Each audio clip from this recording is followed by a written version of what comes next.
Well, hello. Welcome back to Survival Saturday with Johnny Tiger. Date is February 18, 2023, and today we are here to look at yet another little knife in my collection.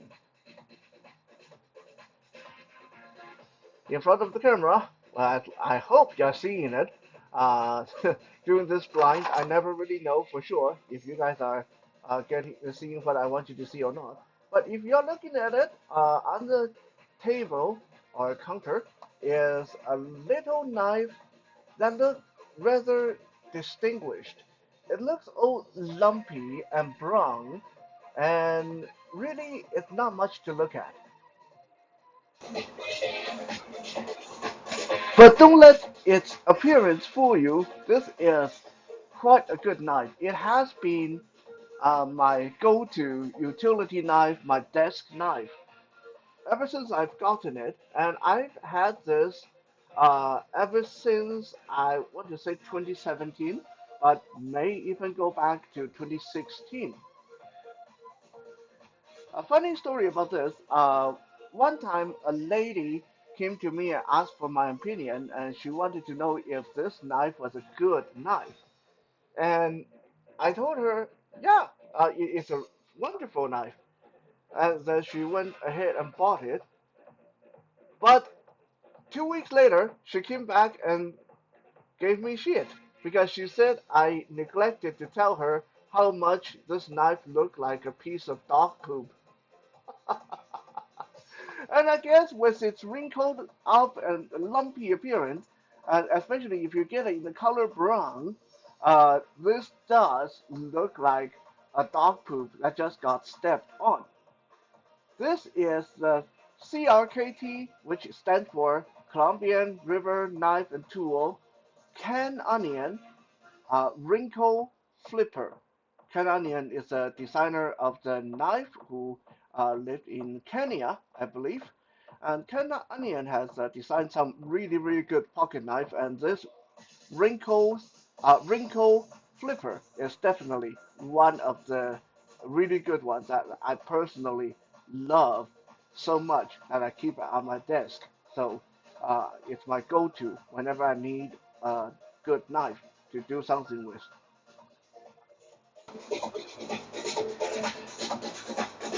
Honestly, when I got this knife, there were, if I memory serves, there were four color choices, but only the brown one was discounted. All the other ones were like $100 or something like that. And honestly, I love knives, but I am not going to pay $100 for a small pocket knife like this.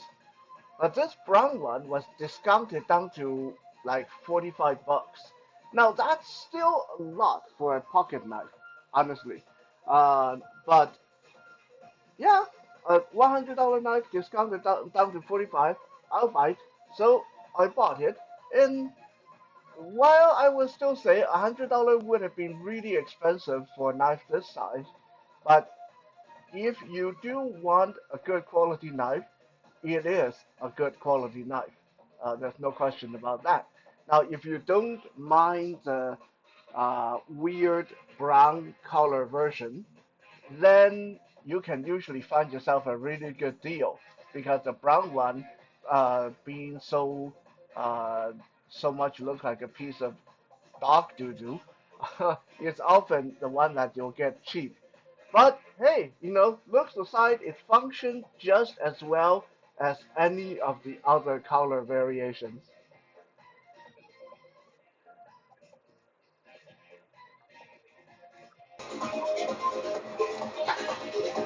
Now, this is obviously called the wrinkle because, well, it has a wrinkly, lumpy appearance. And just in case you don't really know your pocket knife, the reason it's called a flipper is because this little lever on the back of the handle. Now, most of the time when you work with, uh, I want to say switchblade, but it's not really a switchblade. Most of the time when you work with folding knife, There's either some stud on the side or a notch on the side, and you push the knife open with the thumb, and then you flick your wrist and do that really cool shit uh, to get it open, right? Not in this case, okay? When you come to a flipper knife, you are using the lever on the spine of the handle, and when you put your finger against the lever and then depress, like sort of push down and push back with enough force, the knife opens up like that. Okay, so there's no, you don't need to like flick your wrist like some cool movie character or anything like that. You just uh, act like a normal person and put your finger against the back of the handle on the lever and flip it open like that. Okay, once it's open, it will lock into place. This is the uh, frame lock knife, has an aluminum handle. The blade is AUS 8 stainless steel, so relatively good. Not like the best of the best, but it's pretty good. Uh, Drop point blade, 2.5 inches long. When the knife is closed, it's frame lock. So when you want to close the knife, you put your thumb on this little rough area just behind the guard here and push it to the side, and then you can fold out the knife. Now, a cool feature I want to show you guys this before I forget. Um, the guard is actually that lever that you push. Okay, let me do this slowly. So when you close the knife, the lever is on the back of the knife, right here on the back of the handle. When the knife is opening, the blade come out and the lever come to the other side, come to the bottom side of the handle and turn into the guard, which just happen to let your finger rest here without any risk of your hand sliding onto the blade, right? The guard also have a very cool secondary function is a lot of time, especially people who are new to folding knives, especially when you're dealing with something like a frame lock, when you push this piece of metal to the side with your thumb and close the knife, a lot of people will close the knife on their own thumb and then cut themselves really bad, right? When they forget to take their thumb away when the knife starts to close. In the case of the Ken Onion flipper, wrinkle flipper, if you leave your thumb there, it can't close.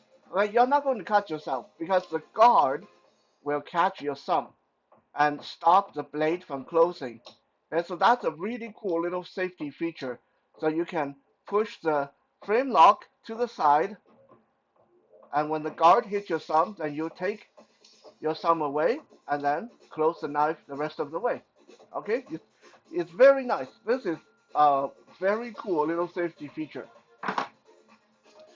So as I mentioned,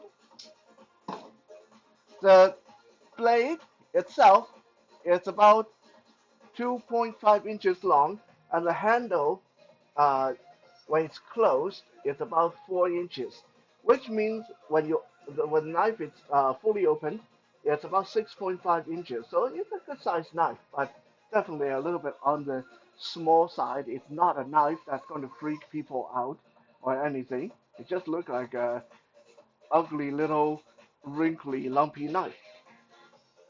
On the uh, butt end of the handle, there is a hole for you to put a lanyard through this. So you can even either wear it on your neck, around your neck, or wear it on your wrist. As I already mentioned, the blade is of the drop point configuration, and for those of you who are not up to date on your knife terminology, this means the blade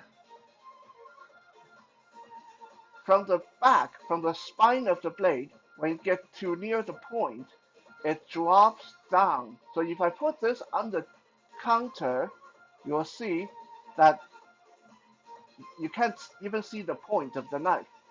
So the spine of the knife just drops straight down towards the uh, surface. Okay, this means it's a very safe to use utility knife. Uh, there's very little chance of you stabbing yourself by accident. Although if you need to stab, there is definitely a point on this. It's because it's a drop point configuration, so the point is not as pronounced as something like a spear point or something like a tanto point. I've owned this for 6 or 7 years, and I only have to sharpen it like one time. And that was like 3 or 4 years ago. Uh, so it's been holding up extremely, extremely good for something that haven't been sharpened that much. Just for a little quick demonstration, cutting test, I'm going to show you guys one of the tougher, tougher material that you can put a knife to, which is this, excuse my hand, is this zip tie, okay? Zip tie, very tough material, right? I hope you guys can see this, and I hope you guys don't see um, me cut myself by accident. Okay, so zip tie, knife, bye bye zip tie. That's how sharp this is, right?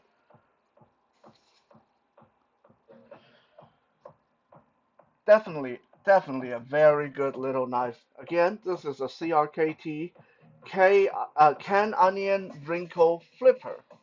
Now the flipper does have a little clip on the side. Unfortunately, the clip is not reversible, so the clip is designed, at least this one, it's designed for uh, right hand carry. So the clip is right here on the opposite side of the handle. And let me adjust the camera so you guys can see how this sits in my pocket.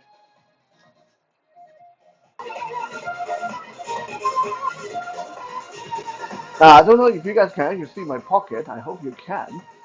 The angle is a bit awkward, so I have the wrinkle sitting in my pocket right now, and if you can see this, it sits very deep in the pocket, so that it barely shows. It's a very low profile knife, and to pull it out from your pocket, we're not going to do any like fast Western gunfighter nonsense because that's not what this knife is made for. But if you want to pull this out of your pocket, you just pinch, grab, flip it open. Okay? Yeah, not lightning quick, but it's uh, easy enough that you don't need to fumble with it that much.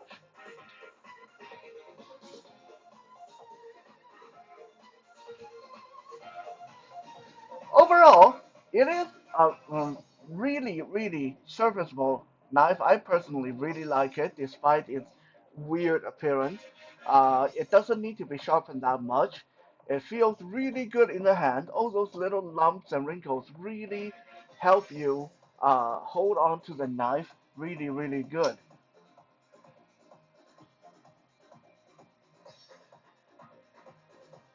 Now, I will say the aluminum handle can tend to get a little bit slippery if you get slippery hand.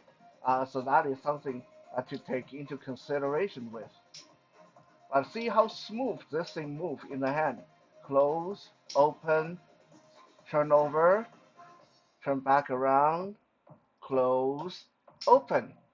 Yeah, this action on this knife is very, very smooth, very nice. Now, here's the $1 million question. Is it a good self-defense knife? Because Survival Saturday, that's what a lot of you watch this video for. It's not really like made for fighting or self-defense or getting into a tussle with. So it's a fantastic utility blade, but it lacks a lot of the features that a good hand-to-hand fighting knife need to have. With that said, I say this about almost every knife, right? As long as the knife itself is good, when you need to defend yourself, believe me, having this in your hand is going to be a lot better than not having it in your hand at all. With that, we come to the end of this episode. I hope you like this little demonstration and review. And want more content? You can always find me on Twitter and Instagram with at JohnnyTiger1981. At JohnnyTiger1981. We'll be back again tomorrow for some Soul Search Sunday. For now, have a good night.